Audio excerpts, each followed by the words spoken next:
A intenção foi falar ontem sobre assim, a intenção de achar um pouco essa nossa singularidade. Vou só fazer mais algumas colocações e depois a gente conversar um pouco sobre o nosso contexto. Eu explicar um pouco a realidade do que a gente, aliás, a lógica do que nós queremos conversar aí com os irmãos, com as irmãs.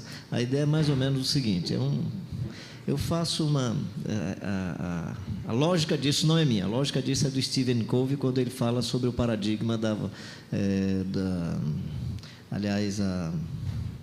os paradigmas dos 7 hábitos, né? Naquele livro dele, Os 7 Hábitos das Pessoas Altamente Eficazes. Aí eu achei que o diagrama ajudava também a gente a achar o paradigma da missão e da vocação. Não tinha nada a ver uma coisa com a outra, eu só peguei a lógica e então fiz esse desenho. Estou só dizendo de onde é a fonte da lógica, para vocês saberem que só as ideias que estão dentro dessa lógica é que eu fui colocando. Eu presumo que a vocação e a missão é um diálogo entre a nossa singularidade e a nossa realidade.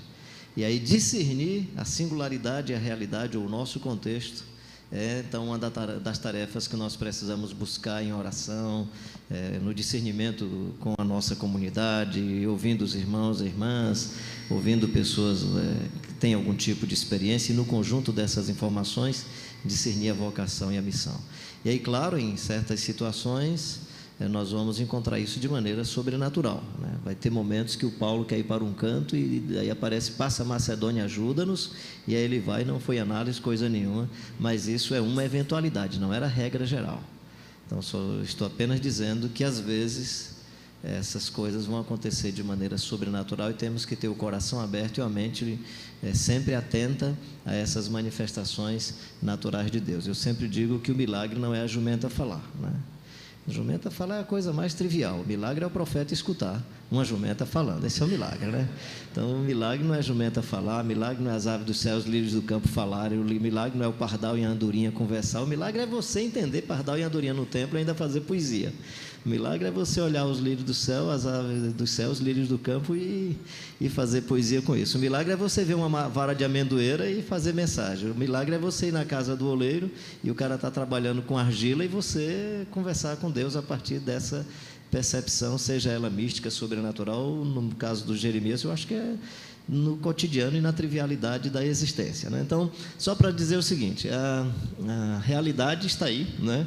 Ontem conversamos um pouco sobre a singularidade, ou sobre esse núcleo básico do ser, e o discernimento. Só para a gente entender um pouco sobre isso, 2 ilustrações bíblicas, com o Moisés e o Neemias, né? O Neemias é copeiro-chefe, né? E o Moisés, cuidador de ovelhas. Quando diz: Moisés, o que é que você tem na mão? E ele diz: eu tenho uma vara. Não é, a resposta não é: eu tenho um pedaço de pau, eu tenho um pedaço de madeira. Eu tenho um tipo de instrumento que conduz especialmente ovinos e eventualmente caprinos. Na verdade, Moisés está falando sobre uma habilidade que ele tem. E quem é do mundo aí da zootecnia, algum pequeno agropecuarista se tem aqui, você sabe que os ovinos você não tange, usando aqui a linguagem bem do nordestino, tanger o gado, né? Você não tange. O gado você pode ir a cavalo tangendo e o gado vai na frente. Ovinos não, você tem que condicionar um tipo de som. Pega uma bacia, põe milho, balança a bacia, que no outro dia você vai com a bacia e ele vai atrás. As minhas ovelhas ouvem a minha voz, eu as conheço e elas me seguem, porque eles não enxergam bem, mas são bons de ouvidos. Então, eles são condicionados pelo ouvido. Então, quando Moisés diz assim: eu tenho um cajado, na verdade, ele está dizendo: eu tenho um instrumento de conduzir ovinos, né? Que era o que Deus precisava, era de um cara assim, era de um camarada que fosse à frente e o povo seguindo, porque Deus precisava de um líder. Deus não estava precisando naquela ocasião de um gerente. Quando vai para o Neemias, aí ele estava precisando de um gerente. O cara é chefe do pessoal que entrega os copos lá, o vinho para o rei. Então é um cara que entende de como é que organiza a fila, a rapidez com quem tem que ser feito, tem que entrar pela direita, pela esquerda. Ele nem quer saber se o cara está bem de alma, se está tranquilo, se está sossegado. É custo-benefício, resultado e vamos lá, né? Porque Deus precisava de um cidadão para construir muro, fazer porta, ajeitar o templo. Ele precisava de um gerente, não precisava de um líder, né? Ele precisava de um cara que gerenciasse bem. É tanto que ele cuidou tão bem das paredes, dos muros e do templo, que no capítulo 5 está todo mundo com fome. E as mulheres nas praças dizendo que se nos dê trigo nessa fome, e as nossas casas foram hipotecadas, cobraram impostos altos e tal, está todo mundo arrebentado, porque gerente não está muito preocupado se você está bem, se você não está. É custo-benefício, é resultado, vamos fazer o templo, construir a parede. Líder não, líder faz o seguinte: vamos construir um templo, mas o que é que significa isso para as pessoas? E essa porta, qual é o significado para os irmãos e as irmãs, né? Então, os líderes estão preocupados com pessoas, usando assim, sem reduzir o ser humano, né? A matéria-prima na mão de um líder é o ser humano, né? Ele elabora isso, ele gosta, para ele é o... né? Então, o gerente não, o gerente faz, gerente está fazendo, o gerente assalta bem o Banco Central lá em Fortaleza, né? Porque o gerente não está preocupado em fazer a coisa certa ou errada, ele quer fazer bem feito, né? Ele faz de um jeito tão bem feito que ensina a roubar. Se transformou em filme o negócio, né? Então, o gerente pinta bem a parede, né? E o líder não. O líder, ele quer saber se a parede que foi pintada era a parede a ser pintada. Então, o gerente chega, pinta bem a parede, custo-benefício legal, não desperdiça tinta. Aí todo mundo olha e diz, rapaz, que parede legal, né? Que coisa bonita, né? Aí um líder chega e diz, poxa, cara, a parede está bonita, mas não foi essa parede que a gente tinha que pintar, não. Isso tem a ver com a nossa vocação e missão. Não basta fazer de maneira eficiente, de maneira certa. Tem que fazer a coisa certa. Por isso que eu acho que no Antigo Testamento os principais líderes eram os profetas. Porque eles é que sabiam o que era para fazer. Eles é que sabiam qual era o rumo, né? Eles estavam querendo fazer a coisa assim. Bem, então só para fazer essa diferença, eu me estendi falando já de outros conceitos que tem a ver com o nosso seminário, talvez é porque eu estou ainda já me motivando para o seminário mais tarde, mas assim, na verdade eu só queria trabalhar essa questão da singularidade, ou seja, Deus chama o Moisés e o discernimento é, eu vou para a estrada, eu vou no deserto, eu não vou construir uma cidade. Quando precisou estabelecer a cidade, Moisés teve que morrer. Meu servo Moisés é morto, assume o Josué, né? Tem horas que é assim, tem líderes que são tão carismáticos e tão poderosos que se ele não morrer, o outro não consegue. Aí se você não quiser que Deus leve, cara, então morra você sozinho. O cara morri, sai, fica aí, deixa eu ir embora, para o outro fazer bem, né? Então não atrapalhe o outro não, cara. Se você é um líder muito carismático, muito decidido, todo mundo gosta de você, peça duas coisas, aí você escolhe, tem duas opções. Você diz, Senhor, me mata, me leva que eu não vou me atrapalhar. Outra, não, Senhor, vou ficar quietinho, não vou atrapalhar, deixa eu no meu cantinho, deixa essa nova geração levar esse negócio, porque eu vou ficar quieto. Mas então discernir isso, né? Discernir essa oportunidade dentro do contexto. E aí, diante disso, só revisando assim rapidamente, colocando algumas coisas a mais, uma vez que a gente falou um pouco sobre a singularidade, né? Quem é esse ser na sua infância, né? Esse primeiro rosto, essa personalidade profunda, esse sentimento de humanidade que estava em você, antes dos seus títulos e das suas funções, antes de chamarem você de pastor, né? De bispo, de apóstolo, né? Seja lá de que danado for, antes de darem a você algum título, antes de darem a você uma conta bancária, você era uma composição genética que já estava aí e que vai continuar, né? Ou seja, quando comemoram o aniversário lá na sua igreja, comemora o seu aniversário ou o aniversário do pastor, né? Isso é uma questão que você precisa perguntar. Se comemora o aniversário do Jairo, do Roberto, do Joel, aí vão comemorar também da Francisca, do Manuel e de todo mundo. Mas quando comemora do pastor, está comemorando da função. Em outras palavras, se por alguma razão você deixar de ser pastor, se por alguma razão você for afastado da igreja, ou sei lá o que, ninguém vai mais comemorar seu aniversário, comemorar como comemorava antes, porque se comemora da função e não da singularidade, e não desse ser mais profundo, desse rosto mais básico, que é esse rosto da sua infância, que é esse ser que já estava antes de qualquer outra coisa. E discernir entre as sombras e imagens, que é isso, os títulos, né? As sombras que nós vamos construindo sobre nós mesmos, essas imagens, essas divindades e ídolos que nos aterrorizam e que precisamos banir, porque no futebol, no mundo artístico, você tem o cara que pode se transformar em estrela. No mundo religioso, você pode se transformar em divindade, esse é o problema.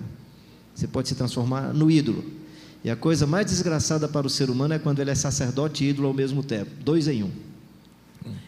Ser ídolo já é complicado, sacerdote é um negócio complexo. Quando junta os dois, o seu ser e a sua singularidade,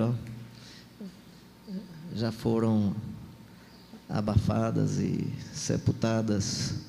Então, essa é uma das coisas muito importantes para a gente discernir. Depois vou falar um pouco sobre o deserto, né? Porque o deserto é esse caminho legal, né? O deserto é o caminho onde você não tem multidão para aplaudir, né? O deserto é o lugar onde você não consegue levar muitas malas. Eu, quando faço peregrinação, eu sempre me lembro, vem sempre isso à memória, né? E aí eu tento hoje viver muito mais com a lógica da peregrinação do que com a lógica de outros ambientes, que é, na peregrinação, eu sou branquelo, aí eu tenho que levar protetor solar, aí não tenho proteção na cabeça, aí tenho que levar um bonezinho, né? Quando eu ponho boné, nesse ambiente nosso muito calorento, eu fui descobrindo que o tipo de esse bonezinho que a gente usa, que eu uso cedinho para caminhar e tal, ele aquece muito a... De tal maneira que com 3 dias de caminhada, a pele começa a querer sair, cara. É um negócio impressionante. Aí o melhor é o chapéu de palha. Porque aí fica o chapéu de palha, ele é arejadozinho, entra um ventinho e tal, legal demais o chapéu de palha. Só que quando você começa a andar com chapéu de palha, o movimento, por menor que seja, daqui a pouco ele está arranhando você, aqui, quem não tem proteção, no meu caso, né? Aí, ou seja, quando eu vou para a peregrinação, eu penso em protetor solar, chapéu de palha, aí eu começo a pensar, não, tênis, sandália. No lugar quente é melhor a sandália, mas no lugar quando eu ando de areia, entra pedra na sandália, eu vou ter que estar parando todo o tempo para tirar pedra. Ou seja, toda a indumentária tem a ver com proteção e não com representação. E quando você começa a construir uma indumentária pensando na representação, provavelmente você está abafando a sua singularidade. Então, essas sombras, imagens que eu estou chamando aqui, sombras, imagens, ídolos que vão surgindo, tem a ver com essas pressões externas que geram em você um tipo de artefato, um tipo de acessório que não diz respeito a quem é você.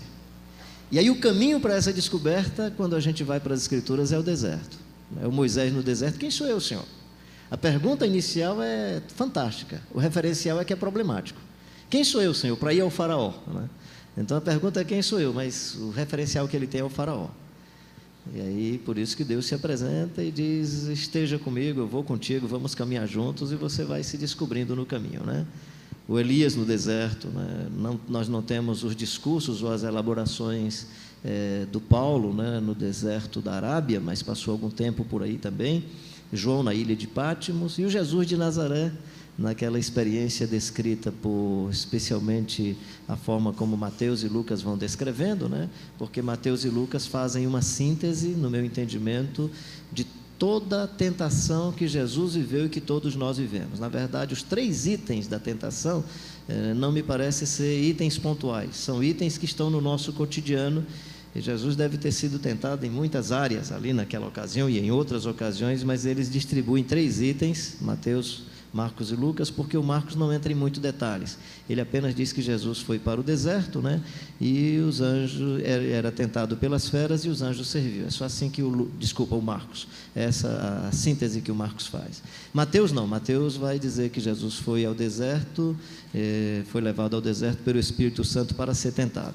Lucas, ele usa um detalhe que eu acho muito interessante, que é, a ideia do Lucas é mais ou menos assim, Jesus ia ser tentado, então foi conduzido pelo Espírito Santo ao deserto. Eu acho isso inusitado, que a gente sabe, é muito bíblico, que nós não somos tentados por Deus, nós somos tentados pela nossa concupiscência. Então a maneira como Mateus escreve, dá a impressão que o Espírito Santo está conduzindo Jesus para ser tentado no deserto. A maneira como Lucas escreve, ele diz, é mais ou menos assim, Jesus ia ser tentado e o Espírito conduziu para o deserto. Em outras palavras, o deserto é a melhor geopolítica para se vencer a tentação, especialmente essas tentações que têm a ver com poder, com prestígio e fama e com acumulação de bens. Se tu és o Filho de Deus, transforma as pedras em pães. Então não é atender à fome do apetite gastronômico, é a fome pelo poder. Mostra que você tem poder, né? Mostra que você tem poder. Se você é o Filho de Deus, suba no pináculo do templo, porque você é o cara, né? Até os anjos vão lá correr para socorrer você. Vai lá, você tem prestígio, né? E tudo isso te darei se prostrado me adorares. Essas 3 tentações nós vivemos na nossa vocação, no nosso ministério, no nosso cotidiano. É a tentação do poder, é a tentação do prestígio e fama, e a tentação da acumulação de bens. E aí a gente percebe também que a tentação é uma linha muito tênue entre o pão que nós precisamos, ou de algo que é necessário à vida, e o poder que nós começamos a utilizar em benefício pessoal, ou para projeção pessoal, fazendo marketing pessoal, aproveitando-se dessas coisas que são tão básicas para a vida. É uma linha muito tênue entre o pão e a utilização do pão para mostrar poder. entre o almoço e a necessidade de preparar uma mesa, não só para dizer que o irmão é bem quisto, pessoa querida e amada que está à nossa mesa, mas para dizer que nós estamos bem de vida. Olha como é que está a nossa mesa, né? Entre a necessidade de roupa para o corpo e a roupa para dizer que você está bem demais. Entre o carro, necessidade de um carro para deslocamento, e o carro com a marca para mostrar às pessoas que você é melhor do que todo mundo, né?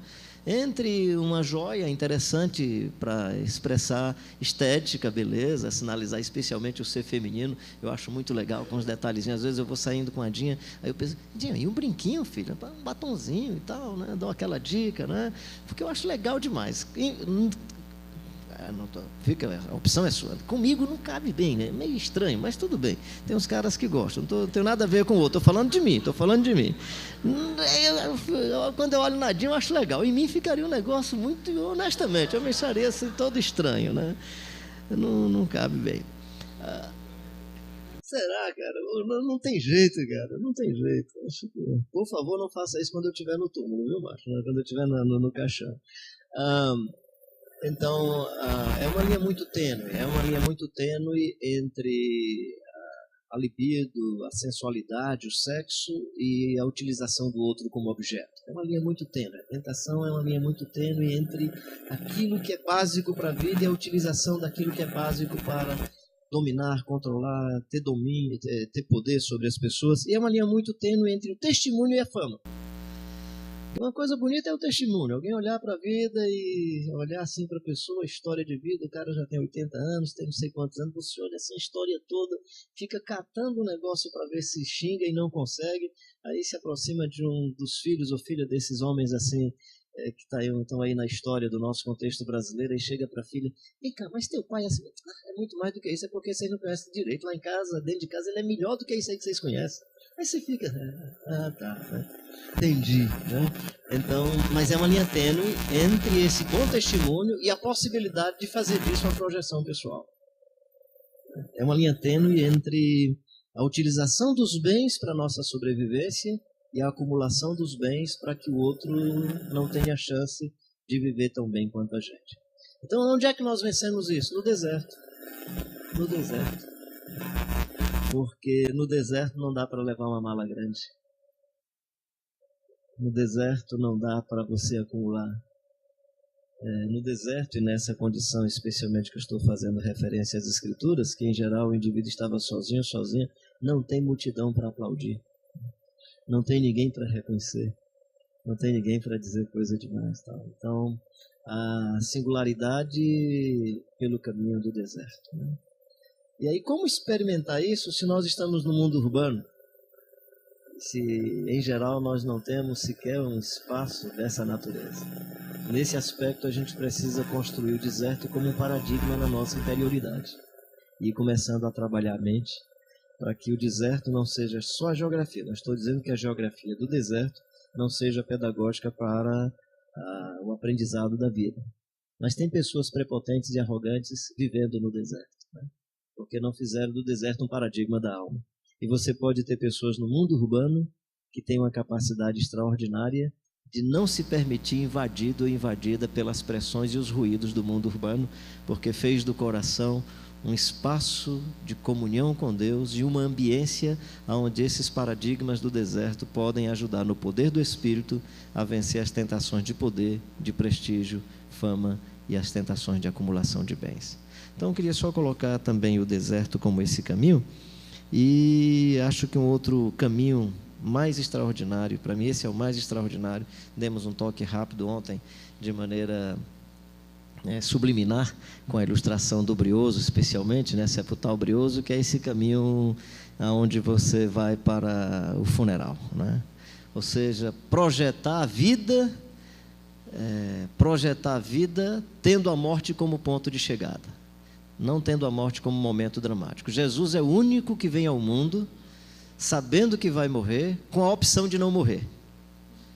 Eu e você não, eu e você estamos vindo ao mundo e não tem jeito, camarada. Eu estou decretado a morrer, não tem jeito. Jesus é o único que veio que poderia dizer assim, vou morrer não, pessoal. Decidi daqui para frente não morrer. Jesus assume a morte voluntária. Eu e você, que podemos voluntariamente assumir a morte que não é a morte biológica e nem a morte da nossa singularidade, mas a morte e o sepultamento desses acessórios, não temos coragem de assumir a morte dessas coisas secundárias ou o sepultamento dessas coisas secundárias.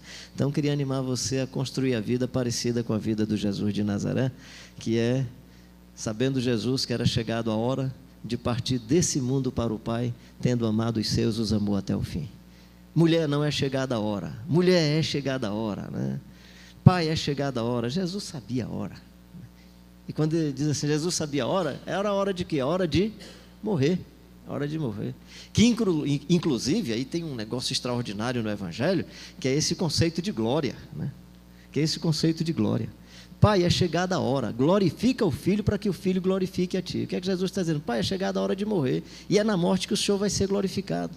Uma coisa extraordinária no Evangelho é que a glória, que significa expressão do amor de Deus, possibilidade de sinalizar a graça de Deus, possibilidade de que o mundo veja a misericórdia de Deus, no Evangelho, glória é o momento em que o amor de Deus fica evidente. Glória é o momento em que a graça de Deus é percebida. Ou seja, quando é que isso acontece? Com a morte de Jesus. Por isso que toda a teologia só é bem construída a partir da morte do Jesus Cristo de Nazaré. Mas Deus prova o seu próprio amor para conosco pelo fato de Jesus ter morrido por nós, sendo nós ainda pecadores. Por isso que quando a gente canta assim, eu vejo a glória do Senhor, já que eita, vou morrer, porque a glória do Senhor é essa morte para que Ele se manifeste. É a morte de tudo que é desumano, é a morte de todos os meus acessórios, é a morte de tudo que não diz a respeito de Deus, é o sepultamento. Por isso que a mãe de Tiago e João não entendeu, e Jesus disse que ela não estava entendendo mesmo. Ela disse, Senhor, quando o Senhor estiver na glória do Senhor, eu queria que o Joãozinho tivesse à tua direita e o Tiaguinho à tua esquerda. Mãe, não é bacana, não é não? Já viu? Prestou atenção à resposta de Jesus? Mulher, você não sabe o que você está pedindo, mulher. Porque para onde eu vou, eles não podem ir. O que é que Jesus está dizendo para a mulher? Mulher, você quer que eu tire os dois ladrões e coloque o Tiago e o João de um lado e outro do outro? É isso que você quer? Você não sabe o que você está pedindo, minha querida. Para onde eu vou, eles não podem ir. Esse conceito de glória no Evangelho é extraordinário, gente. Ou seja, por isso que é na dor e na sua aflição que a igreja vai dizer, olha como Deus é maravilhoso, olha a atitude desse pastor. Às vezes é numa atitude de um irmão que está vivendo essa situação com a esposa que a gente vai descobrir a mão de Deus, a ação de Deus, e aí Paulo vai dizer, o poder de Deus se aperfeiçoa na fraqueza, na fraqueza. Então você quer que Deus seja glorificado, honrado e através da sua vida? Comece a fazer uma oração para você desaparecer, cara. Estranho, né? Porque a gente pensa assim, quanto mais eu aparecer, mais Deus vai ser glorificado. O Evangelho é o contrário. Quanto mais você se encolher, quanto mais você sair do meio, quanto mais você deixar de atrapalhar, mais Deus vai poder agir através do não você. Através do fato de que você simplesmente se permite ser uma presença ambulante onde Deus vai e age. Bem, e aí vem uma questão dessa singularidade que, no meu entendimento, ela vai se fortalecendo quando a gente vai amadurecendo. E aí, com isso, eu termino essa nossa parte mais introdutória e entro no outro contexto, que aí eu vou pedir muita paciência de vocês e o seu coração misericordioso com as minhas percepções mais críticas. Tem um problema que eu considero, que eu acho sério da maturidade. Aliás, não é que é sério, eu acho chato, né? Eu não estou chegando ainda lá não, ainda estou longe desse negócio que chama maturidade. Mas todo mundo que eu percebo assim com a maturidade extraordinária, eu olho para o cara assim e fico olhando, o cara está perto de morrer. O que me deixa chateado com esse negócio de maturidade é que quando a gente começa a aprender, está perto de morrer. Que negócio mais chato, gente. Essa é uma das coisas. Só o Jesus de Nazaré não, é que precocemente chega, se torna super amadurecido, pleno, cheio de vida, cheio de Deus, cheio de graça, cheio de misericórdia, e com 33 anos de idade, como alcançou essa maturidade máxima, não deu para o pessoal suportá-lo. Não dá, que às vezes, inclusive, é isso. Seguir Jesus direito significa, dependendo do contexto, pode ser que ninguém lhe suporte, né? Por isso que eu acho que eu não estou seguindo direito, porque eu já cheguei a 59 anos, e se eu seguisse a Jesus no contexto brasileiro perverso, cheio de mercado religioso, o pessoal já tinha arrancado a minha cabeça. Então eu preciso melhorar o jeito de seguir a Jesus. Eu estou vivendo muito legal aí, eu fico preocupado. Esses três itens em cores diferentes é porque há um paralelismo entre essa percepção. As três amarelinhas aí é muito mais do mundo da psicologia, do Erich Fromm, no livro dele Análise da Humanidade, ou Análise do Homem, é traduzido como Análise do Homem, e os outros três que é mais bíblicos, são mais bíblicos teológicos, que são itens que dizem o seguinte: o ser humano é maduro. No mundo da psicologia, o Erich Fromm vai dizer o seguinte: o ser humano é um ser humano maduro se ele estiver vivendo a possibilidade máxima desses três itens simples que ele coloca aí. É um ser humano que ama ao máximo. E aí, como nós, os humanos, somos diferentes dos animais, exatamente porque temos em nós o córtex e temos uma capacidade de racionalização, de elaboração, temos a capacidade da escrita e da fala, é isso que vai nos diferenciar. Então, é um ser que pensa ao máximo, porque só os seres humanos, pensando assim do ponto de vista da nossa realidade histórica e concreta, só nós, os seres humanos, somos os que pensamos e produz ao máximo. E claro que quando ele está falando aqui de produção, ele está falando dessa relação com a natureza, né? E aí, de onde vem produzir a tecnologia usando toda a energia da natureza, produzir o deslocamento usando os elementos da natureza, essa vivência de troca com o alimento, com o ar que nós respiramos, e por aí vai. Então, ele diz que o ser humano, ao máximo, é o ser humano que ama no máximo da sua possibilidade, pensa no máximo da sua possibilidade e produz no máximo da sua possibilidade.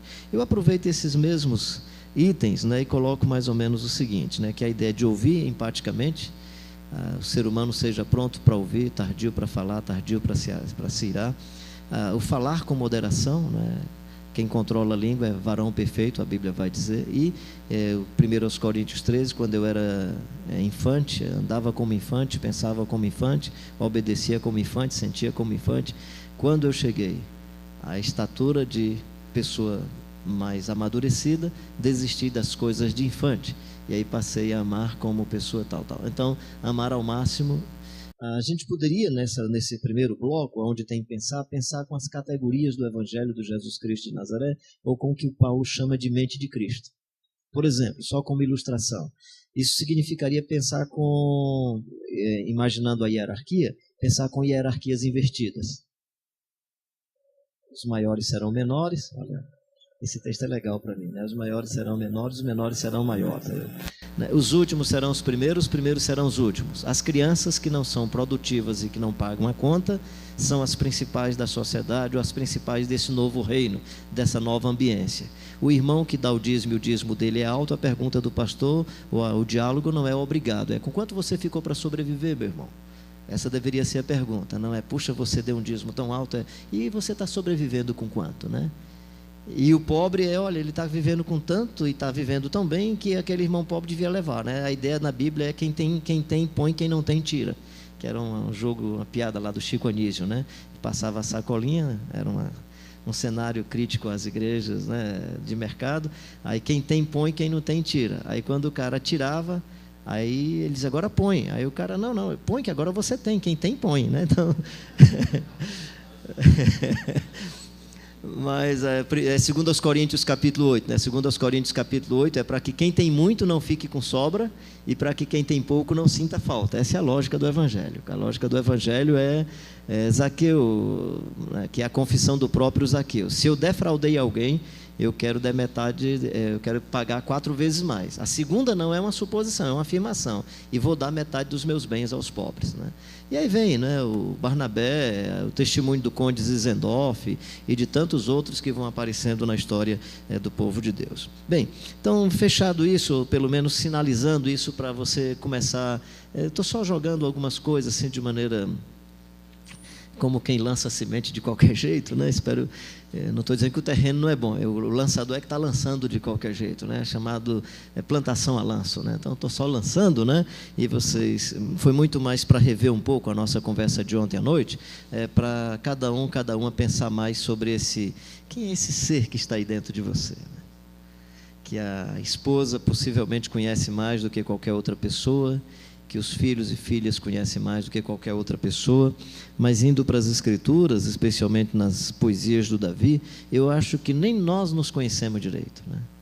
Depois o profeta vai dizer, enganoso é o coração e corruptamente perverso, quem o conhecerá? Então, essa busca desse conhecimento é muito importante para nós, né? Porque isso pode definir a sua singularidade e definir o discernimento para responder diante do contexto. E aí vem, então, algumas coisas que eu queria colocar aqui do nosso momento, né? Para a gente... A pergunta é, como que eu respondo na minha vocação e no meu ministério a esse contexto, né? Que contexto é esse? Que contexto é esse?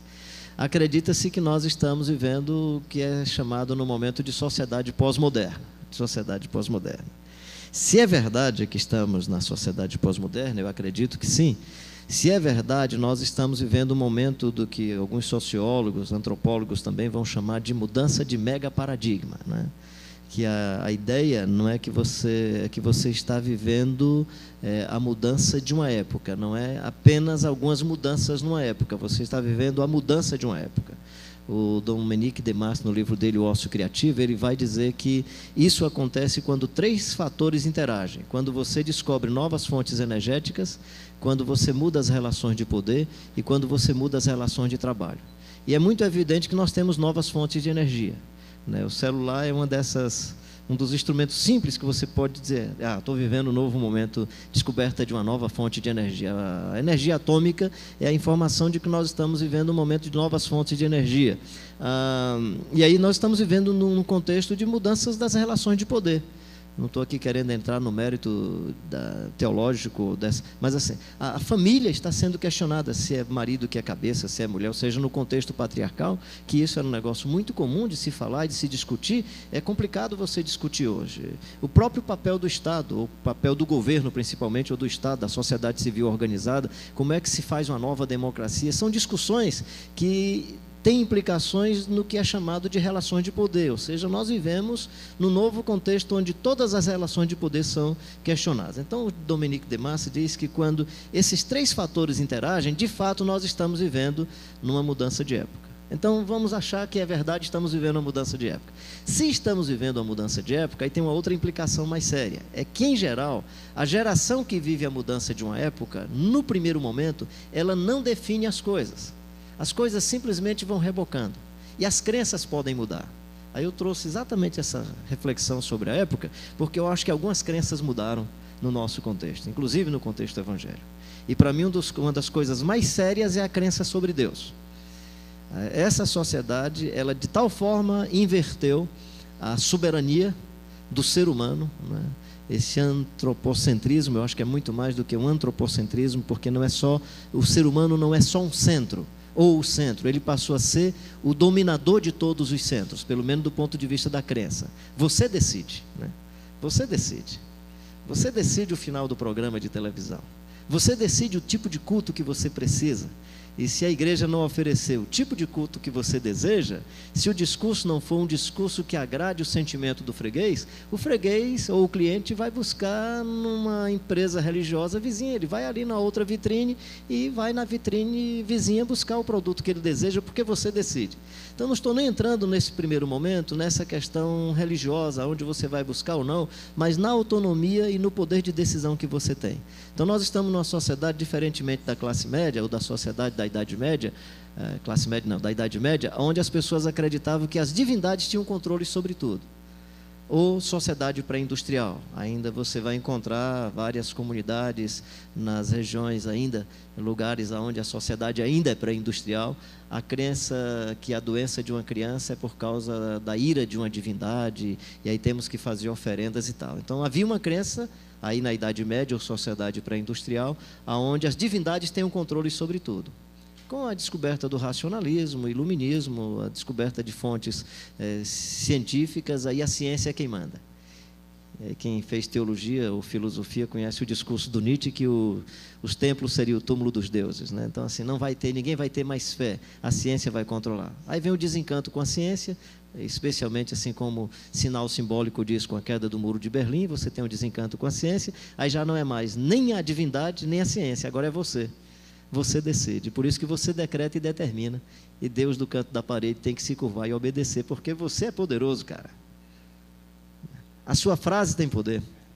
Você é o cara. Depois isso com magia fica muito mais forte. A magia fica tão forte, desculpa os torcedores do Atlético, né? Mas aconteceu também com os torcedores do São Paulo, né? Assim, você tem que colocar sal grosso na escada antes do time entrar no campo de futebol, porque o time tinha perdido 12 partidas, né? Ainda bem que o Zagallo não era o técnico, porque na 13ª, além do sal grosso, o time ganhou exatamente com o número 13, né? Então, assim, e não somente isso, você agora não precisa só animar o jogador na hora do jogo. A semifinal da última Libertadores, a torcida do Atlético era a frase: eu acredito, eu acredito, eu acredito, né? Então não era só uma frase para que o jogador corresse, tal, era uma frase que tinha um sentido de magia, né? E aí o jogo deu certo, né? Então na próxima partida a gente tem que fazer a mesma coisa. Ainda bem que a última não deu certo, né? Mas assim, nós estamos numa sociedade onde o contexto é o contexto em que você decide. Depois você tem um problema, que é um problema dessa sociedade, que se valoriza a estética em detrimento da ética. Acabaram-se mais esses tipos de manifestação de estética e ética na televisão, que eram as meninas seminuas mascaradas, né? Os olhos são um dos sinais da ética. Às vezes, quando você quer conversar uma coisa séria com um cara, você olha assim, olha aqui, olho no olho, né? Face to face, né? Vamos conversar face a face, olho no olho. A ideia de que a ética é uma expressão facial, né? E a estética não. A estética desculpa, né? Estou fazendo a descrição exatamente como era visto na televisão. A estética é bumbum, né? Então a menina cobria o rosto e colocava o bumbum de fora. Não precisava nem teólogo, nem profeta para fazer isso, não. Era o secular, cara, cantor, pensador, tipo Gabriel pensador, que ficava perguntando por que as meninas usam máscara se elas estão com o corpo tão exposto. Eu acho de maneira inconsciente, ele nem estava percebendo que ele estava perguntando o seguinte: onde é que está a ética e a estética? Por que essa sociedade valoriza tanto a estética e deprecia a ética? Então nós estamos num contexto em que a ética é depreciada e a estética é valorizada. Então o cara pode ser mau caráter, mas se ele tiver de paletó e gravata, ele pode celebrar a ceia. E o outro irmão pode ser sério, mas ele não veio de paletó e gravata. Então ele não pode participar. É um homem sério, íntegro, está em comunhão com a família, mas ele não está com a estética. O outro pode ser um cara sério, santo, homem de Deus, ou por esquecimento, ou porque não quer mais usar paletó, mas ele não pode, porque a estética dele não corresponde à estética que nós estabelecemos. Isso é um sinal de que nós valorizamos mais a estética do que a ética. E, por favor, não precisamos esquecer a estética, até porque a estética também comunica. Agora, entre a estética do palácio e da manjedoura, Jesus foi para a estética da manjedoura. Entre a estética da carruagem e a estética do jegue, Jesus fez a entrada triunfal montado no jegue. Então, não é que a gente não assuma uma estética. A pergunta é, essa estética comunica o que no contexto em que eu estou? Perceba bem, a sua singularidade é um núcleo, que eu estou chamando de núcleo rígido, né? Que ninguém mexe com ele, e o maligno não toca. Mas para ele se fazer história, ele depende de corpo. Para ele se fazer história, ele depende de relacionamento. E para ele se fazer história, ele vai precisar de comunicações estéticas com a sua história. Mas essa comunicação estética é uma comunicação que deve sinalizar a ética do reino de Deus e a ética do evangelho de Jesus Cristo de Nazaré. Essa é a questão. Tá? Bem, qual é outra coisa? A gente está aí no mundo de egolatria, de divindade como projeção de si mesmo, e aí queria só tocar nesse ponto, e vou mexer um pouco nele mais adiante, que é essa história da religião, corrupção e violência, vindo mais para o contexto brasileiro. Nós estamos num contexto de muita violência, violência de trânsito, Recife, Maceió, Fortaleza, violência de trânsito, gente, é um negócio assim absurdo. Não é só a violência do trânsito em si mesmo por causa da dificuldade de mobilidade. É a violência que está no coração e na mente das pessoas. Violência contra a mulher. Recife é uma das cidades do Brasil que mais assassina mulheres, especialmente a partir dos seus namorados, seus amantes, maridos, né? Recife e Niterói disputam isso todo ano, né? Das cidades que mais mata mulheres. Isso é chocante para todos nós, né? A violência contra crianças e adolescentes, meninos de 12 a 19 anos, o maior percentual do Brasil de assassinato de garoto de 12 a 19 anos é Recife, Maceió e Fortaleza. As 3 cidades ficam disputando o ano todo quem mais mata garoto de 12 a 19 anos de idade. Violência de trânsito, violência no sentido de que tira a vida, acaba com as pessoas, mas o que me impressiona não é a violência, é que eu estou num contexto em que violência, corrupção e religião estão juntos. Parece aquele ciclo de Elias e Eliseu. O ciclo de Elias e Eliseu é um ciclo em que você percebe corrupção, violência e religião bem casados, né?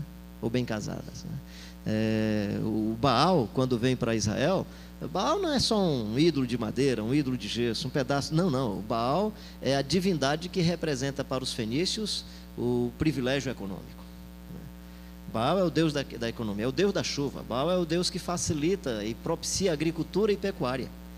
Por isso que no ciclo de Elias e Eliseu, quando a Jezabel vem e casa com Acabe, o pai de Jezabel é Etbaal, sacerdote de Baal, então vem com toda essa cultura e traz todo esse sincretismo religioso. Todo o texto e o profeta orou para chover e choveu, e orou para não chover e não choveu. A briga é chove ou não chove? Quem manda é Deus ou Baal, né? Interessante, a narrativa é muito interessante porque vai nessa direção. Então há uma corrupção, né? Porque Baal é o Deus que propicia a agricultura e a pecuária, todo mundo que tiver Baal vai viver bem, e aí o povo de Israel não tira o culto a Yahvé. É diferente de outros momentos em que a divindade vem de fora e assome, eles não tiram, continua uma mistura, é um sincretismo, né? Uma mistura religiosa, pega elementos de Baal, elementos do culto já vista, e aí vão trabalhando em cima disso, e aí vai se instalando corrupção, violência e religião, ou seja, esses três começam a andar juntos. Aí você diz, não, na igreja não tem violência. Um dia eu cheguei lá na minha comunidade, tu pode vir aqui, garotão? Qualquer um de vocês, qualquer um aí para fazer aqui, eu fui falar com um garotinho fazendo assim, eu chego, essa minha altura facilita conversar com criança, adolescente, aí cheguei para um garotinho assim, ele estava na entrada, olha, deu certinho, por que eu apontei para ele? Você acha que eu ia apontar para outro, né? Aí eu fiz assim, quando eu fiz assim, o garotinho olhou e disse, que é isso, pastor? Isso é violência. Aí eu, né? Vamos inventar um negócio. Eu sei que brincamos, foi uma vez, daí inventamos um negócio mais ou menos assim, né? Aí bate lado com lado, né? Aí depois fomos arranjando uma linguagem para isso. Obrigado. Porque eu envolvido assim, trabalhando com garotos que vivem em situação de risco lá em Fortaleza, Janguruçu, Pantanal, naquela região. Um dia eu fiquei preocupado, quando o garotinho disse, preocupado não, fiquei curioso, né? O garotinho, pá, isso é violência. Aí cheguei para os meninos lá, garotada, todo aquele jeitão de, cada um, pá, né? Aí eu disse para um deles, vem cá, cara, o que é que isso significa para vocês? Rapaz, a gente nunca pensou direito não, mas aqui, quando a gente está fazendo isso aqui, tamo junto para qualquer porrada. Caramba. Aí eu digo, não, tudo bem, mas esses meninos vivem com violência. Aí vou para dentro da igreja. Aí chega o pessoal, peguei meus inimigos e os atravessei. Isso é linguagem de violência. Posso pisar numa tropa e saltar a muralha. Que é legal pra gente cantar no presídio, que os caras estão doidos para pisar na tropa e saltar a muralha, né?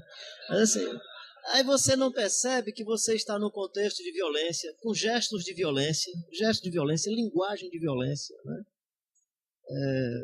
Cantando violência, inspirando violência, e depois nós perguntamos por que o pessoal está matando tanto. Então nós estamos num contexto de corrupção, de violência, e estão casados com a religião. Os caras lá em Brasília, tidos, quando eu digo tidos, não é que eu queira tirar do fato de que eles sejam evangélicos, que se confessavam evangélicos, e colocaram dinheiro nas bolsas, nas meias e tal. É interessante, um rapaz estava me dizendo, você viu aquele momento que aparece na oração, você pode olhar que eles não estão com a mesma camisa, é uma montagem. Eu digo, cara, mas são os mesmos caras. Porque ele termina a oração, e quando ele termina a oração, depois de agradecer possivelmente pelo dinheiro, ninguém sabe se a oração é exatamente no mesmo momento que pega o dinheiro, né? Aí ele termina, pelo menos a oração é terminada assim, eita que paulada. Então, dinheiro nas meias, dinheiro escondido, né? E oração é coisa de religião. E eita que paulada é linguagem de violência. Então, só como simbologia, não estou fazendo aqui um diagnóstico exaustivo, mas assim de maneira descritiva, só tentando, jogando esses sinais para dizer, nós estamos num contexto de muita violência, de muita corrupção, e estamos casados com a religião. Qual é a nossa vocação e nossa missão num contexto onde você decide, você determina, Deus não é soberano, não precisamos mais orar, seja feita a vontade de Deus. Como é que você vai exercer vocação e missão no contexto em que a violência está presente? Violência contra a mulher, violência contra a criança, violência contra as pessoas mais fragilizadas. Como é que você vai exercer sua vocação e a sua missão num contexto em que a ética foi desvalorizada ou banalizada e a estética serve então para se criar o sepulcro caiado? O que é o sepulcro caiado, gente? É um sepulcro bonito. É porque a gente olha assim essa linguagem de Jesus do sepulcro caiado, mas Jesus está se referindo aos fariseus, gente que tinha admiração de todo mundo. O que Jesus está dizendo é assim, olha, tem uma estética aí muito bonita, esse é sepulcro caiado, por dentro está cheio de podridão, né? Então a ideia do Jesus Cristo de Nazaré é reconhecer inclusive essa beleza. mas de não ser ingênuo e perceber que essa beleza também facilita para esconder um mundo de coisas na interioridade. Então o problema não é a estética em si, é que a estética pode esconder. O problema não é ser sacerdote, é que por trás de um sacerdote é mais fácil de esconder um salafrário.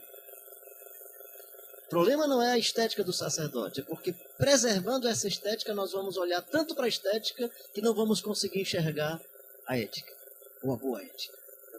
Essa é a questão. Então a questão da estética não é da estética em si mesma, é que ela pode facilitar para esconder a hipocrisia. Esse é o problema. Essa é a questão. Então a gente tem que tomar uma decisão nesse caminho. E aí vem o ídolo de mercado, que eu vou deixar para falar sobre essas outras coisas nesse cenário aqui. E aí aqui eu vou precisar muito da sua compreensão, mais da sua compreensão do que qualquer outra coisa, e misericórdia comigo, né? Eu vou fazer algumas colocações que vai mexer um pouco com o nosso mundo religioso, e eu quero fazer isso com muito respeito, com muito temor e tremor, e aí é bom que você esteja assim, com a peneira na cabeça, com o filtro, engole só o que você quiser, o que não quiser você manda para as cuscuias. Não manda para a terra de Zebulon, que aí Jesus ajeita. Bem, como a gente discernir essa matriz do Evangelho e a matriz da religião e o Evangelho? Até porque o Evangelho eu tenho tentado construir matriz e não dá para construir matriz do Evangelho. Ele é tão dinâmico, o poder de capilaridade do Evangelho é um negócio tão extraordinário que não dá para você desenhar uma matriz. Dá para a gente fazer uma matriz da religião e, a partir da matriz da religião, fazer um contraponto com o Evangelho. Mas pegar se o Evangelho e construir uma matriz, não dá. Porque você vai pegar o livro de Atos. Aí tem um dia que o pessoal está em Jerusalém, e aí escolher entre vós 7 homens cheios de boa reputação para cuidar desse negócio aí que é das mesas. Aí o Espírito Santo vem e manda o cara pregar. Escolher Estevão, Filipe, aí o Estevão vai pregar e é apedrejado. O irmão que ia cuidar das mesas foi pregar, foi apedrejado.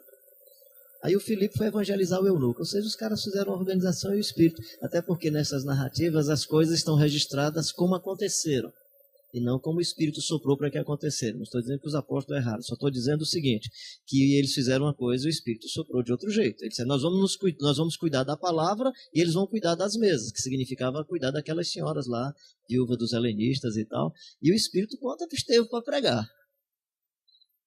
Aí quem sabe você, na sua hermenêutica mais rigorosa, vai dizer, então foi por isso que ele foi apedrejado, que desobedeceu. Fica à vontade. Mas só para dizer o seguinte, você tem uma dinâmica extraordinária, então não dá para a gente colocar o negócio assim numa matriz, não dá para enquadrar, gente. Não dá para enquadrar porque aí, quando você menos espera, funciona a igreja no presídio. É quando você menos espera na casa da Lídia. É quando você menos espera, acontece também na sinagoga. Aí o pessoal diz, não, igreja tem que ser nos lares. Não, igreja tem... Gente, igreja, até no presídio, até nas nossas denominações cabe a igreja. Cabe a igreja. Cabe a igreja. Não é? Cabe a igreja, ou seja, a igreja tem uma capilaridade, o evangelho tem uma capilaridade que é um negócio extraordinário. Então, quando eu estou colocando assim, na verdade, eu consigo fazer um mínimo de matriz, né? Quando aqui não é uma matriz, é um mínimo de, digamos, quais são os agentes ou personagens principais para existir uma religião. Não existe religião sem sacerdote, não existe religião sem devoto e não existe religião sem divindade. Sem esses três, se faltar um desses três personagens aqui dessa coluna em branco, se faltar um desses três não tem religião. Se não tem devoto, não tem religião. Se não tem divindade, não tem religião. Se não tem sacerdote, não tem religião. Eu coloco a divindade nesse quadro aqui embaixo, porque na religião a divindade ela é uma projeção das inter-relações humanas ou uma criação do ser humano. Ela não existe de fato, a divindade não existe. É como Paulo diz assim, o ídolo não é coisa nenhuma. Por isso que Paulo diz que as comidas sacrificadas ao ídolo não vale coisa nenhuma. Você evita por causa da consciência do irmão, mas não pelo poder mágico que exista na comida. Pode comer comida sacrificada aos ídolos, não sei o que e tal. Aí Paulo diz, olha, o ídolo não é coisa nenhuma, só há um Deus. Então Paulo não acredita que o ídolo pense, Paulo não acredita que o ídolo raciocine, Paulo não acredita que o ídolo cheire qualquer coisa, que ande, né? Esse conceito bíblico, tem olho, mas não enxerga, tem ouvido, mas não escuta, tem boca, mas não fala, tem nariz, mas não cheira. É engraçado, nós evangélicos, inclusive, não acreditamos no poder dos ídolos para curar. Mas nós acreditamos no poder dos ídolos para fazer algo mal. Se ele faz algo mal, o danado existe. Tem raciocínio e inteligência. Ele nem faz bem nem mal. O mal que o ídolo faz é o mal que é provocado pelo próprio indivíduo que se aproxima do ídolo. Ou seja, o mal é muito mais psicoemocional de quem vai do que do ídolo em si. É a pedagogia que o próprio indivíduo construi na sua relação idolátrica. Por isso que é importante ele quebrar o ídolo, porque ele se liberta do seu condicionamento, não porque o ídolo tem o controle sobre ele. Não estou falando aqui de demônios, estou falando sobre ídolos nesse primeiro momento. Então, assim, só para a gente entender que a religião existe com sacerdote, devoto e divindade. Como é que é na religião de mercado? O sacerdote transforma-se em empreendedor mágico da empresa ou do negócio religioso. Ele é um empreendedor mágico. Ele já não é mais sacerdote. É tanto que o indivíduo não tem jeito de sacerdote. Ele tem jeito de executivo. E ele tem todas as artimanhas e todo o instrumento legal para fazer bem o papel de um executivo. E no caso dessas empresas que trabalham visando lucro, né, com franquias e etc., é com pesquisa de mercado. Ou seja, na década de 80, aqui em Feira de Santana, eu presenciei uma cena muito legal, que era o pessoal chamando o pessoal da construção civil, pedreiros, para receber o saquinho de cimento abençoado. A construção civil estava em crise, e aí era receber o saquinho de cimento abençoado. A mesma denominação em Los Angeles era chamando o pessoal para receber o green card. Então é interessante, o pessoal sabe qual é a aspiração do contexto, as necessidades. Todos os milagres agora comprei minha casa nova. Também com esse milagre econômico do minha casa, minha vida e o carro novo, dá tudo certo. Então, aí você tem um milagre, né, do ídolo de mercado, que ele está em ascendência, como foi por algum tempo na Coreia, né? Aí você tinha, inclusive, as orientações que você tem que pedir, quando pedir a bicicleta, se quer de cor vermelha, peça de cor vermelha, senão Deus não acerta. Deus não sabe direito, você que tem que dizer, né? Então, é interessante, porque isso tem está conectado com outras coisas, com essa ideia de que você decide, você é maior do que Deus. Então, orar, como nós dissemos ontem, orar já não é mais ter o discernimento da vontade de Deus. Orar é dizer o que é que Deus deve fazer. Deus é meu servo e tem que me obedecer. Então, em vez de oração ser um espaço e uma ambiência em que na comunhão e na aproximação com Ele vou discernindo a vontade de Deus para a vida, é o contrário. Orar é dar uma parada, chamar Deus e dizer, vai fazer, Senhor, que o Senhor é meu servo, né? Então, essa coisa vai mudando. Então, às vezes, a nossa crítica não é nem sobre evangelho e mercado religioso, é sobre religião e mercado religioso. Às vezes, a nossa indignação está só entre religião e mercado religioso. Mas como é que o sacerdote faz isso? Cara se transforma. E aí o devoto já não é mais devoto. Na religião o cara é devoto. Nesse ambiente onde tem um empreendedor mágico, ele não é devoto, ele é cliente. Ele é cliente. Ele é um cliente que paga a conta. Então aqui mereceria uma terceira coluna. Eu não fiz porque eu achei que só na conversa daria para a gente ir falando sobre isso. O devoto deixa de ser devoto, passa a ser um cliente, porque ele precisa pagar a conta. Por isso que nesses ambientes dificilmente, pode observar, especialmente nas expressões televisivas, né, você não percebe criança. Porque criança não paga a conta. Criança não paga a conta. Dependendo do produto religioso, do que o cara vende, dá para você perceber se ele quer alcançar a classe média alta, se é um outro tipo de grupo, né? Você vai para outras templos onde, por exemplo, o indivíduo não precisa nem se preocupar com estacionamento, porque o pessoal vem de metrô, de ônibus ou de bicicleta. É interessante. Aí esse ambiente é mais legalista, né? Porque nesses ambientes mais pobres, a santidade é uma forma de identificação de que eu sou melhor do que você, apesar do que você possui. Eu sou de uma família bem pobre, né? Meu pai vem de vertente pentecostal e a nossa denominação é pentecostal. E é interessante porque televisão era coisa do diabo. Quando apareceu a televisão colorida, era demônio colorido, né? Mas sabe quando que televisão deixou de ser coisa do diabo? Quando meu pai pôde comprar uma, quando a família pôde comprar. Ele nunca comprou. Quando a família pôde comprar, televisão deixou de ser coisa do diabo. Interessante, né? Ou seja, em alguns espaços, né, eu não estou generalizando, do ponto de vista de usos e costumes e da estética, o legalismo vai se acentuando a partir do ambiente mais pobre. E que, quando eu falo isso, não falo de uma maneira crítica, eu falo inclusive de maneira celebrativa, de que o pobre precisa também de um referencial, de uma identidade para dizer eu sou gente. Então, enquanto você se torna gente na sociedade pelo poder de compra, ele é gente pelo poder da santidade. Né? Santidade, eu sou mais santa do que você. Então, isso é muito legal. Mas assim, só para colocar isso aqui. Como é que é no reino de Deus ou no Evangelho? No Evangelho são filhos e filhas de Deus, sacerdócio universal de todos os santos. E essa linguagem sacerdócio universal de todos os santos, ela tem dois aspectos que os reformadores tentavam implantar, ou pelo menos lançar como fermento, como semente, que é a ideia de que Todas as profissões em favor da vida são profissões sacerdotais. Então, não é porque o cara é padre, indo para o contexto deles antes de surgir o protestantismo, não é porque o cara é padre que é mais sagrado do que o artesão. Então, o artesão, a atividade dele é tão sagrada quanto a atividade do sacerdote. Em outras palavras, quando eles falavam de sacerdócio universal de todos os santos, eles estavam dizendo todas as atividades e todas as funções. A frase clássica do Lutero antes de vir para o protestantismo, né, é tão sagrado ordenhar uma vaca quanto celebrar uma missa. Ele não estava depreciando a missa, ele estava dizendo que a atividade de ordenha de uma vaca era uma atividade sagrada. Esse é um aspecto. Qual é o outro aspecto? É que os pais da igreja diziam que você é salvo por Jesus e pela Santa Igreja Mãe, e que a salvação dependia dessa intermediação e desse aval do sacerdote. Então, quando eles estão falando de sacerdócio universal de todos os santos, eles estão dando também uma outra indicação. Todo ser humano tem acesso direto a Deus sem a necessidade de intermediação do sacerdote. Onde é que eu acho a limitação dessa frase, né? É como aquele que a gente estava falando hoje. A gente busca analogias no contexto e, a partir das analogias, quer falar de um princípio. Ou seja, qual é o princípio? Todo ser humano tem acesso a Deus. Qual era a imagem que eles tinham? Todo sacerdote tem acesso a Deus. Então, o sacerdócio universal de todos os santos, porque todo ser humano tem acesso a Deus. Então, vamos pensar de outra maneira. Todo ser humano tem acesso a Deus? Sim ou não? Sim. Então, não precisa ser sacerdote. Então, eu acho que no nosso contexto, quem sabe a premissa fosse plebeização universal de todos os sacerdotes. Porque todo plebeu tem acesso a Deus. Todo homem e toda mulher tem acesso a Deus. No momento que você diz sacerdócio universal, está dizendo o seguinte: todo mundo precisa ser sacerdote para ter acesso a Deus. Claro que o contexto leva a esse condicionamento.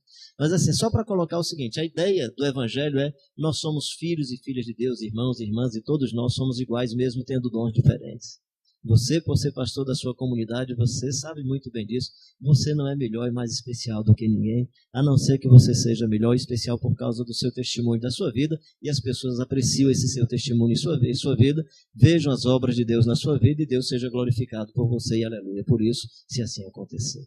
Mas você não é melhor porque tem, né? E aí, como pastor se banalizou, ninguém quer mais só ser pastor, é apóstolo, é isso, é aquilo e tal, tal. E honestamente eu não tenho problema com alguém, com um cara que seja apóstolo, se ele defender o apostolado dele como Paulo defendia.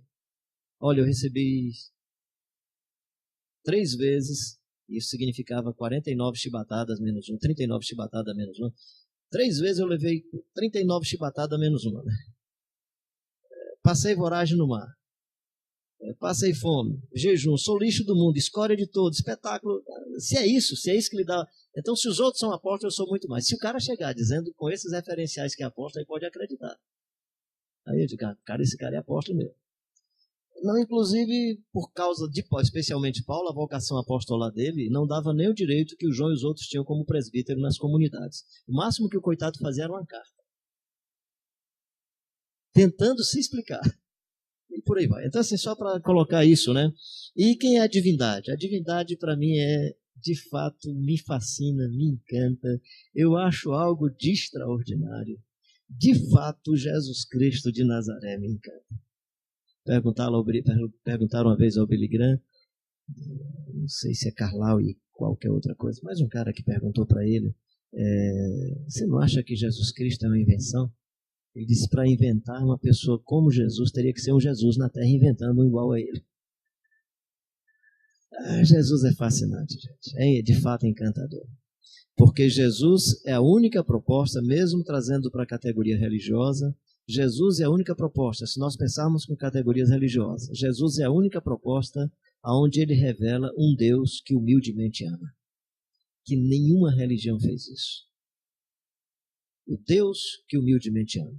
Por isso que é difícil para o islamismo entender o Alá vindo montado de jegue. Por isso que é difícil para o judaísmo entender um Deus que chega e acolhe uma senhora derramando lágrimas nos seus pés, enxugando os pés com seus cabelos, e era uma senhora que vivia da negociação do corpo para a sobrevivência, ou seja, lá para o que for. Mas era uma senhora que era tida como pecadora. Não dá para você entender esse tipo de Deus. Né? Por isso que é difícil a cristandade entender o Jesus da manjedoura. É difícil a cristandade entender esse Deus que humildemente ama. Jesus é a expressão do Deus que humildemente é. E Jesus é uma manifestação religiosa que quebra a dicotomia do sagrado e do profano, do humano e do divino, porque o verbo se fez carne, o humano e o divino estão na mesma experiência humana. Não tem mais essa separação. Não tem o oratório lá e eu do lado de cá. É Deus no humano, é o humano em Deus. Essa simbiose extraordinária. E aí não tem mais um lugar sagrado e um lugar profano. Então, a divindade no Evangelho é algo de extraordinário. É algo de extraordinário. Porque é o Deus que habita em vós. E aí, no lugar de você depender de um oratório, e aí se você tem um oratório e coloca essa divindade no templo, você coloca no bolso. Se você coloca no bolso, você controla na mão. E aí você faz o que você quer com a sua divindade. É um Deus que humildemente ama, que conhece a experiência humana, que sabe o que é a natureza humana, vive a natureza humana, compreende a natureza humana, resgata a natureza humana, mas tem controle e domínio sobre a natureza humana. Isso é extraordinário. É o Pai Nosso que estás nos céus. É o Abba Pai, né? Que na verdade não é paizinho apenas. Né? O Abba Pai, essa expressão, era a tentativa de uma criança balbuciando ali naqueles primeiros momentos de aprender a falar o nome papai. Jesus utiliza uma expressão nunca utilizada por ninguém em oração. No Antigo Testamento você não encontra nenhum texto onde Deus seja chamado de pai. No período interbíblico há algumas poesias onde Deus seja chamado de pai. Mas aí Jesus está fazendo outra coisa, não está nem chamando de pai. Ele está chamando de pai como se fosse uma criança. Presumo que o que Jesus quer fazer com a gente aí é quebrar toda a burocracia na nossa conversa com Deus. Aproxime-se como uma criança, que nem sabe como é que fala, que não sabe se começa adorando e termina adorando, se começa pedindo e termina pedindo, ou se tem que terminar com a frase mágica em nome de Jesus, até porque orar em nome de Jesus Cristo não é frase mágica para mostrar o poder de Jesus. Orar em nome de Jesus Cristo é orar em torno daquelas coisas que Jesus põe a mão no fogo com a gente. Se permanecerdes em mim, as minhas palavras permanecerem em vós, pedireis o que quiserdes e vos será feito. É diferente. É diferente. Não é dizer, vou usar o nome de Jesus que agora vai dar certo. Nada disso, né? Eu sou de uma denominação que o poder gravita entre o Ceará e o Rio Grande do Norte. E aí tem aqueles períodos de eleição. 2 em 2 anos tem, né? Aí fui chamado para uma reunião lá em Fortaleza. Pessoal de Fortaleza. Aí eu fui, eram uns 3, 4 itens. E na conversa de corredores eu percebi que um dos itens era como que nós do Ceará e Fortaleza iríamos nos mobilizar para vencer a chapa do pessoal, que tinha uma chapa lá. Eu tinha muita coisa para fazer naquele dia, honestamente tinha crianças que eu tinha problemas para resolver com visão mundial e tal. E aí fiquei me sentindo mal, achando que eu estava usando mal o meu tempo. Fiquei naquele negócio, aí não, mas vou ficar. Aí fiquei. Quando a reunião foi, pessoal, o pastor lá fez a abertura da reunião, aí disse, pastor Carlinhos, que bom e tal, queria que você aproveitasse aqui, queremos aproveitar a sua presença para você orar, pedindo a Jesus para estar com a gente, convidar Jesus para estar conosco, abençoar a nossa reunião. Eu digo, cara, sou doido não, mano. Nem eu quero ficar nesse negócio, vou chamar Jesus para isso não, chamo Jesus para isso não. Tenho coragem não. Se você quiser que eu ore por outra coisa, eu oro, mas para isso aqui não. Jesus vai ficar chateado comigo. Jesus vai ficar chateado comigo. Ou seja, a gente pensa que orar em nome de Jesus é inventar um negócio e em nome de Jesus vai dar certo, né? Orar em nome de Jesus, meu querido e minha querida, é orar em torno daquelas coisas que Deus diz, eu estou nisso com você, meu querido. Tem coisas que a gente está envolvido, Jesus diz, me tira desse negócio, meu filho, estou nisso não. Eu não inventei isso não, isso é problema seu, resolva aí com as suas loucuras, com a sua inteligência, porque estou fora. Então esse Deus revelado no Jesus Cristo de Nazaré é extraordinário. É encantador. Eu sou um cara encantado pelo Jesus de Nazaré, gente. Eu sou mesmo. Né? Espero que o Jesus que eu estou vendo seja o Jesus que é o Deus revelado no Jesus de Nazaré. Eu sou encantado. Mas o camarada que o pessoal traz a mulher que é apedrejar e ele se baixa e fica escrevendo no chão. É muito legal. Muito legal. Porque a gente sabe o que é multidão. Imagina uma multidão querendo linchar um camarada. Eu já estávamos conversando ontem sobre isso, né? Cara, basta um dar um chute, todo mundo chuta, um joga pedra. Se alguém jogasse a pedra ali, todo mundo jogava a pedra, gente. Todo mundo estava de olho naquela senhora. Eu presumo que aquele gesto, nem quero saber o que é que Jesus escreveu. Para mim o gesto é que é suficiente. Jesus baixou-se, começou a escrever no chão, todo mundo tirou o olhar da mulher, olhou para Jesus, não joga mais pedra nela. Não é legal? Legal demais, gente. Extraordinário. O Jairo vem, Jesus vai orar pela filha do Jairo. E a concepção do Jairo é: mulher no ciclo menstrual não pode conversar com o sacerdote, senão ele fica contaminado. Mulher no ciclo menstrual não pode entrar no templo. Aí Jairo vai lá para orar Jesus vai para orar pela filha do Jairo, aí chega uma senhora, vê o Jairo. O texto não diz que ela viu o Jairo, mas eu acho que o medo da mulher era do Jairo, não era de Jesus. Na mulher o sentimento era: Jesus está passando, eu não vou perder a chance. Mas eu não vou falar do meu problema, senão o Jairo me arrebenta. Porque não era o Jairo aqui, era outro, né? E aí a mulher toca na orla da vestimenta de Jesus. Aí Jesus, para ensinar o Jairo, acho que é para ensinar o Jairo. Alguém me tocou. Não é legal esse cara? Legal, alguém me tocou. Mas senhor, tem muita gente tocando no senhor. Não, mas alguém me tocou. Aí a mulher trêmula. Jairo vai me arrebentar. Sabe por quê? A menina do homem estava doente. Jesus ia orar pela menina. A mulher tendo conversado com Jesus, tocado em Jesus, Jesus tinha que passar por um processo de purificação de no mínimo 24 horas. Ela não só furou a fila, atrapalhou Jesus, só vai orar agora no outro dia. Aí diz que ela estava trêmula. Aí Jesus diz assim: eu sinto que de mim saiu virtude. Já ele deve olhar e dizer o seguinte: poxa, não é ele que ficou contaminado, não é a mulher que foi abençoada? Né? Essa nossa relação com o mundo das trevas, o mundo maléfico, é meu irmão e minha irmã. O diabo é que corra. Você está aí, salvo, tranquilo, nas mãos de Jesus. Acaba com esse negócio de medo de máscara, de despacho, não sei de quê. Se tem o diabo A4 do lado de lá, tem o anjo A4 do lado de cá. Não tenha medo de nada, não. Como é que... E aí com isso eu encerro. E é aqui onde eu vou precisar muito da sua paciência. Como é que se dá essa relação do sacerdote com os devotos? Porque se a divindade não existe, como é que eu faço para aproximar o devoto do sacerdote, se a divindade não existe? Com os objetos mágicos. Com a crença de que o sacerdote agrega valor aos objetos. Com a crença de que o agente mágico da religião agrega valor para o bem ou para o mal. Então os objetos servem como instrumentos, inclusive de controle sobre as pessoas. Eu preciso ser muito bem entendido aqui, eu espero me comunicar direitinho. Se você não precisa concordar, eu só quero me comunicar legal. Não precisa ter acordo comigo nisso. Né? Há uma crença na religião que é: quando o sacerdote ora pelo objeto, ele agrega valor ao objeto. Se é da religião do outro, ele agrega valor para o mal. Se é da minha religião, é valor para o bem. Ou seja, o despacho do outro lado agrega um valor para você, o encosto que ficou em você, e aí esse encosto custou uns 250, 300 reais, mas do lado de cá um salzinho abençoado e consagrado vai tirar o encosto, e só 5 reais tá bom, mas 1.000 pessoas dando 5 reais já é uma boa grana. Então assim, há uma crença de que quando o sacerdote ora pelo objeto, ele agrega valor ao objeto. Essa para mim é a crença, é o prato cheio para o charlatão. Como ele agrega valor ao objeto, o objeto não é só vendido, o objeto também é instrumento de discriminação. O objeto passa a ser mais importante do que as pessoas. Então, se eu oro pelo objeto, esse pode, esse não pode, criança não pode pegar nesse objeto, porque ele é objeto sagrado. Ele pode ser distribuído e socializado se não tiver a oração. Por exemplo, de novo, toda ilustração é limitada, você está em casa. Aí o almoço está sobre a sua mesa. Aí você ora pelo almoço. Senhor, te agradecemos por esse almoço e taratata. Quem orou foi o Jairo. Jairo é meu amigo, depois a gente conversa sobre o cachê de expor você. Aí é o Jairo que orou pelo almoço. Aí passa um cidadão, aí está com fome, pede um prato de comida. O Jairo já orou pela comida, mas ele dá o prato de comida para o cidadão. O mesmo Jairo vai para a igreja, pega o pão e o vinho, ora pelo pão e o vinho, passa o mesmo cidadão, e esse cidadão não vai poder tocar no pão e o vinho. Porque é o mesmo Jairo, é o mesmo Deus, mas a oração, nesse momento litúrgico, ela tem uma magia tão extraordinária que agora ela agrega valor ao pão e ao vinho, de tal forma que o pão e o vinho passa a ser mais importante do que as pessoas, de tal maneira que eu vou também dizer quem pode, quem não pode, e vou inclusive usar esse instrumento como instrumento de punição.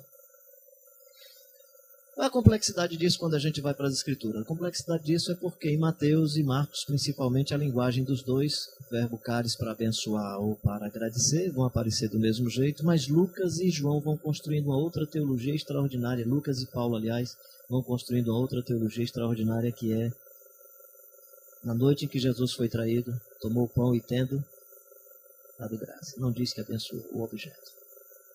Até porque, se a gente der uma olhada na experiência de Jesus, Jesus não usa os objetos como instrumentos mágicos religiosos.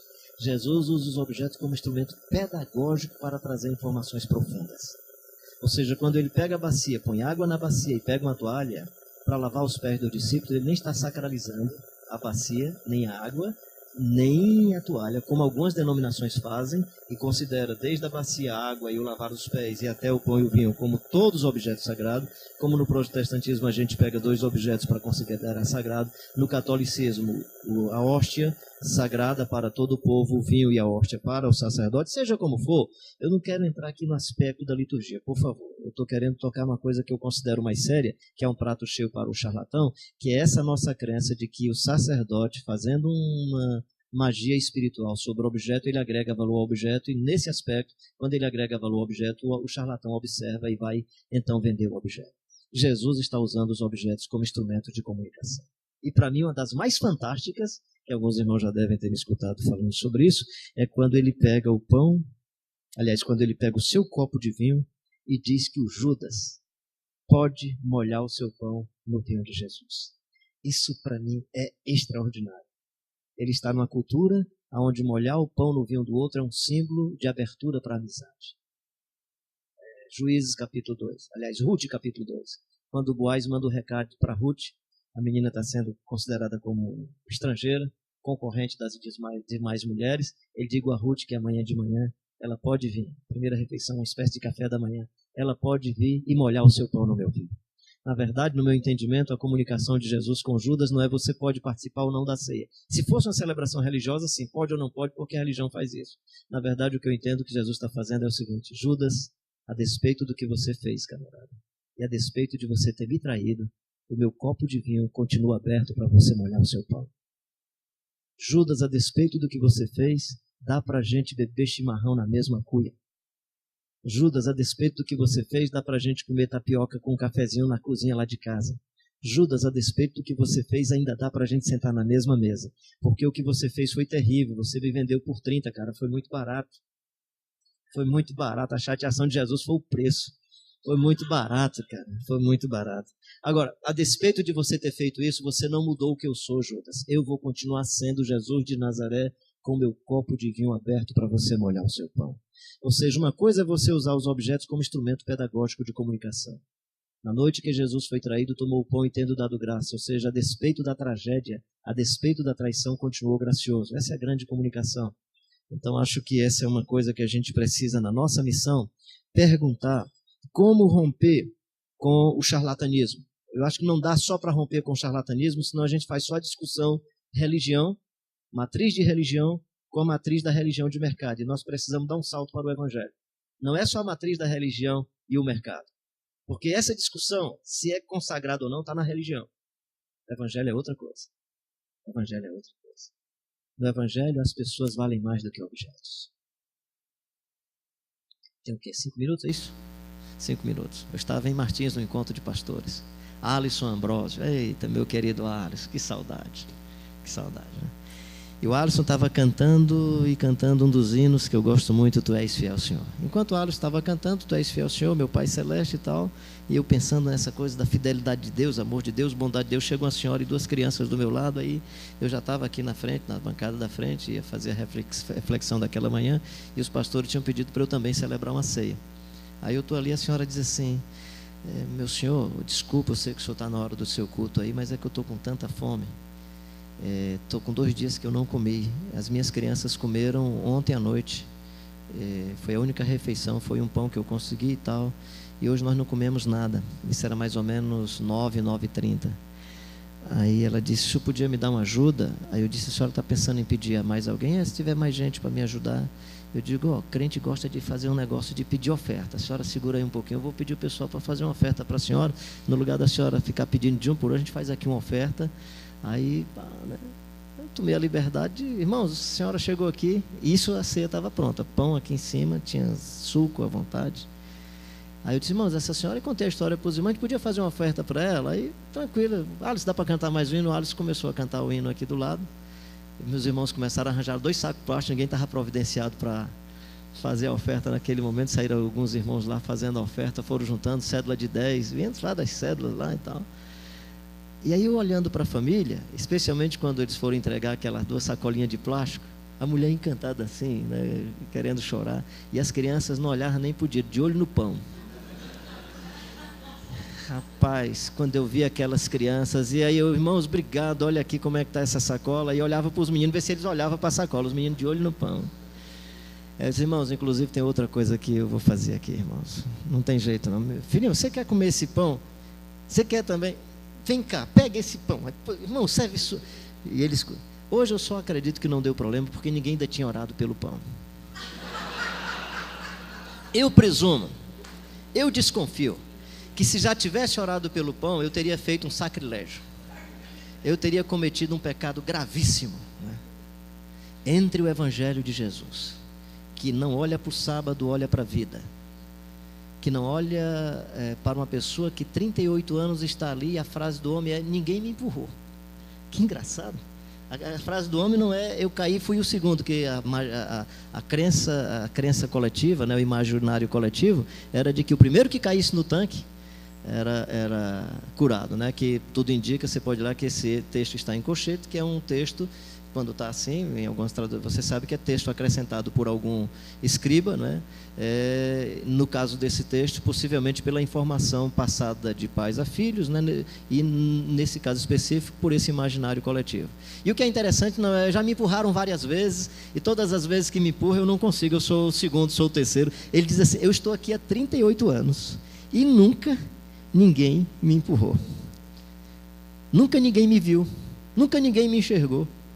Parece-me que a insinuação do João é: todo mundo viu porque ele quebrou o sábado e saiu com a cama na costa. 38 anos doente, ninguém vê, mas vai fazer uma besteira contra a religião, você está lascado, você está perdido. Inclusive, aproveito e fecho com isso, né? Não confesse pecado a sacerdote, confesse a discípulo de Jesus. Pode observar, tira a trave do olho, para que o irmão tire o argueiro do olho. São irmãos, discípulo e discípulo. Esse texto é sobre confissão. Pode pegar o correspondente dele em Mateus, que é: dai, dá-se-vos-á medida sacudida, recalcada, transbordante, que nem é dízimo nem oferta, é perdão. Pode ir lá para Lucas. O texto de Lucas e o texto de Mateus está falando de perdão. No de Mateus, que está falando de perdão, logo em seguida diz assim: não dê essa pérola, que é minha interpretação, não é a tradução, né? Não dê essa pérola da confissão ao sacerdote, senão ele pisa e dilacera você. Esse texto não é pregação do Evangelho. A ideia de pregar o Evangelho, dar pérolas aos porcos, é do judaísmo e do islamismo. No Evangelho é prega a tempo e a fora de tempo. Não tem essa história de não prega para esse ou para aquele. A ideia do Evangelho é: lança semente. Pedregulhos, na boa terra vai florescer, mas lança semente. Esse texto é: quando for confessar, confessa para um discípulo, porque a religião é perversa. Ela vai arrebentar você, porque o indivíduo precisa preservar a instituição e não está preocupado com você. No Evangelho, não, a preocupação é o ser humano. No Evangelho, a preocupação é a criança. No Evangelho, a preocupação é a vida. Então, seja a liturgia, seja o que for, tenta avaliar se a sua discussão é religião de mercado e religião, e se a sua discussão é religião de mercado, religião e Evangelho. Que Deus abençoe nossa cabeça, coração, perna, tudo aí, né? E que Deus faça essa vida da gente ficar mais legal, né? Mais interessante, mais desafiadora, e que sejamos todos e todas seguidoras do Jesus de Nazaré, como muitos homens e muitas mulheres que estão aí na nossa geração, que a gente admire, que quer andar perto desses irmãos e irmãs.